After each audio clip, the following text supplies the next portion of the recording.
அனைவருக்கும் வணக்கம்.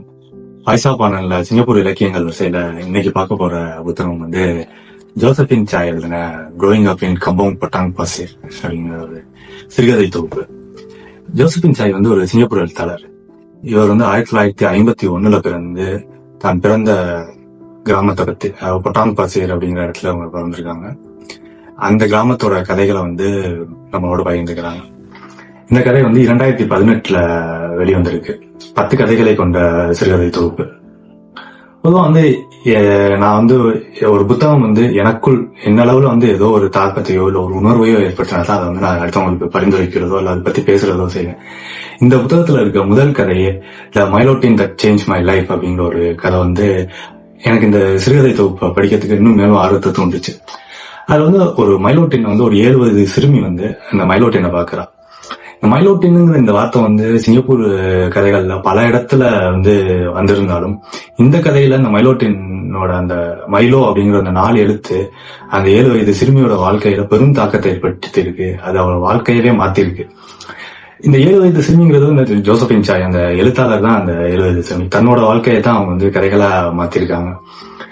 அவங்க வந்து அந்த மைலோ அப்படிங்கிற அந்த 4 வார்த்தையை வந்து அவங்களால படிக்க முடியல. ரொம்ப நேரமா உத்து பாக்குறாங்க. இந்த டின்ல என்னமோ எழுதியிருக்கு, அதை நம்மளால படிக்க முடியலையே. இது வந்து ஒரு சீன மொழியோ தமிழ் மொழியோ மலாயோ இல்ல, இது வேற ஏதோ ஒரு மொழியில எழுதப்பட்டிருக்கு, ஏன் நம்மளால படிக்க முடியல அப்படின்ட்டு ரொம்ப அதை பத்தின யோசனையில போய் தன் அம்மாட்ட கேட்கறாங்க. அம்மா, நம்மளோட சகோதரர்கள் எல்லாம் படிக்கிறாங்கல்ல, அது மாதிரி என்னையும் பள்ளியில சேர்த்துடுங்க, நானும் படிக்கணும் அப்படின்ட்டு. அப்ப ஒரு 7 வயது வரைக்கும் ஒரு பெண் வந்து பள்ளிக்கு போகல. இது வந்து 1957 நடக்குது. அந்த காலகட்டங்கள்ல வந்து பெண் பிள்ளைகளுக்கு வந்து கல்வி வந்து அவ்வளவு முக்கியமானது இல்ல. அவங்க என்ன பண்ண போறாங்க படிச்சு? இப்போ ஒரு பெண்ணா பிறந்தா வளர்ந்து கல்யாணம் பண்ணணும், வீட்டு வேலைகளை பார்த்துக்கணும், குடும்பத்துல இருக்கவங்களை கவனிச்சுக்கணும், இதுதான் ஒரு பெண்ணோட கடமையா வந்து கருதி இருக்காங்க இந்த காலகட்டத்துல. இன்னைக்கும் பல இடத்துல வந்து இது இந்த நிலைமை நீடிச்சுக்கிட்டு தான் இருக்கு. அப்ப அந்த தாய் வந்து என்ன நினைக்கிறாங்கன்னா, தன்னை போல வந்து தன் மகளும் வந்து இந்த சூழல்ல சிக்கக்கூடாது, ஒரு கல்வி வந்து அவளோட வாழ்க்கையை தரத்தை மாத்தும், அவள் வந்து சுயமா சம்பாதிக்க முடியும் அவளால, அதை வந்து நம்ம எப்படியாச்சும் அவளுக்கு கல்வியை கொடுத்துருவோமோ அப்படின்ட்டு அவளும் ரொம்ப முயற்சி பண்றா. அவங்க தந்தை வந்து அதுக்கு ஒத்துக்கல.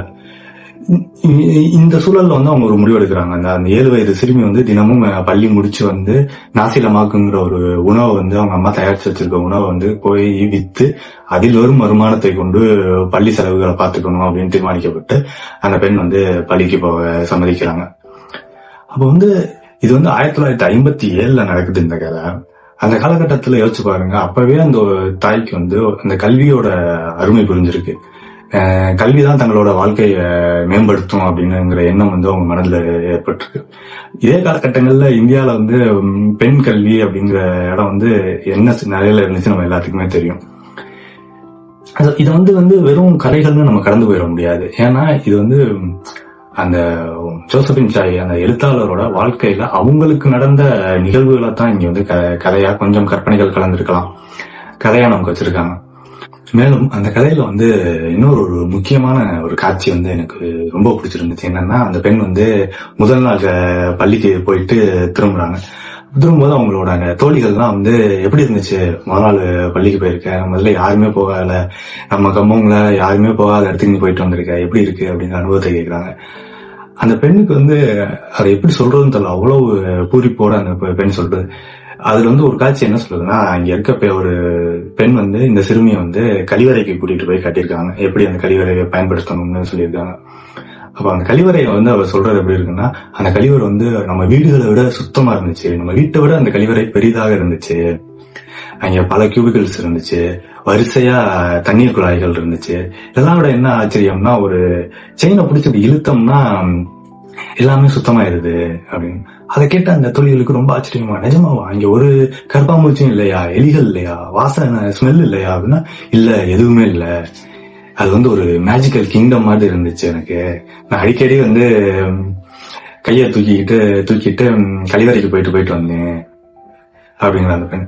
இது வந்து ஒரு சாதாரண ஒரு கழிவறை தான்.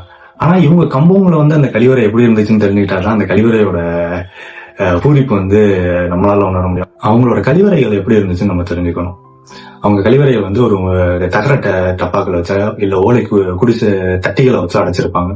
மேல கூரை இருக்காது, உள்ள கரப்பாம்பூச்சி வரும், எலிகள் நிறைந்திருக்கும், மின்சார வசதி இருக்காது, அதனால இருட்டா தான் இருக்கும், ஒரே வாடையா இருக்கும். இப்படிப்பட்ட சூழல்ல இருக்கவங்களுக்கு இந்த மாதிரி ஒரு கழிவறையை பார்க்கும்போது ரொம்ப ஆச்சரியமா இருந்திருக்கு அவங்களுக்கு. அது மட்டும் இல்லாம அந்த பெண் வந்து அந்த தோழிகளுக்கு நான் உங்களுக்கு ஒரு பரிசு கொண்டாந்துருக்கேன் அப்படின்ட்டு ஒரு டிஷ்யூ இருக்குல்ல, டாய்லெட் டிஷ்யூ, அதை கொண்டாந்து காட்டுறேன். இங்க பாருங்க, இவங்களோட டிஷ்யூ வந்து எவ்வளவு சாஃப்டா இருக்கு, அதுவும் ஸ்கொயரா இருக்கு அப்படின்ட்டு. அந்த தோழிகள் கேட்கிறாங்க, அப்ப நம்ம யூஸ் பண்றது மாதிரி அவங்க வந்து பழைய நியூஸ் பேப்பர்லாம் யூஸ் பண்ண மாட்டாங்களா அப்படின்னா, இல்ல அது மாதிரிலாம் இல்ல, நாங்க இது உங்களுக்காண்டி எடுத்துக்கிட்டு வந்திருக்கீங்கன்னு அந்த பெண் வந்து அந்த தோழிகள்கிட்ட கொடுக்குறாங்க. இது வந்து ஒரு சாதாரண ஒரு கலை நிகழ்வு தான், ஆனா வந்து நம்மிடம் ஏற்படுத்தும் தாக்கம் வந்து ரொம்ப அதிகம்னு நினைக்கிறேன். ஏன்னா இந்த தோழிகள் இருவருக்குமே வந்து நம்ம வாழ்நாளில் இனிமேல் பள்ளிக்கு போகவே மாட்டோம்னு அவங்களுக்கு நல்லா தெரியும். வறுமையின் காரணமா வந்து சிறு வயதிலே வந்து அவங்க வேலைக்கு போக ஆரம்பிச்சிட்டாங்க. இருந்தும் வந்து இந்த சிறுமி கிட்ட வந்து அந்த பள்ளி அனுபவங்களை கேட்டு ரசிப்பதில் வந்து அவங்களுக்கு அவ்வளவு பெரிய மகிழ்ச்சி. இந்த புத்தகம் வந்து குழந்தைகளுக்காக எழுதப்பட்டது. சிங்கப்பூர் குழந்தைகள் வந்து தங்களோட நாட்டோட வரலாறு தெரிஞ்சுக்கணும், மக்கள் எப்படி வாழ்ந்தாங்கன்னு தெரிஞ்சுக்கணும்னா இந்த புத்தகம் வந்து ரொம்ப பயனுள்ளதா இருக்கும்னு நான் நினைக்கிறேன். இது வந்து ஒரு நாவலா எழுதியிருக்க வேண்டியது, அதை வந்து 10 கதைகளா வந்து எழுதியிருக்காங்க. எல்லா கதைகளுமே ஒரு தொடர்ச்சியா அப்படியே நடந்துகிட்டே இருக்கும். இந்த கதைகள் வந்து நமக்கு எதை உணர்த்துதுன்னு நம்ம பார்க்கணும்.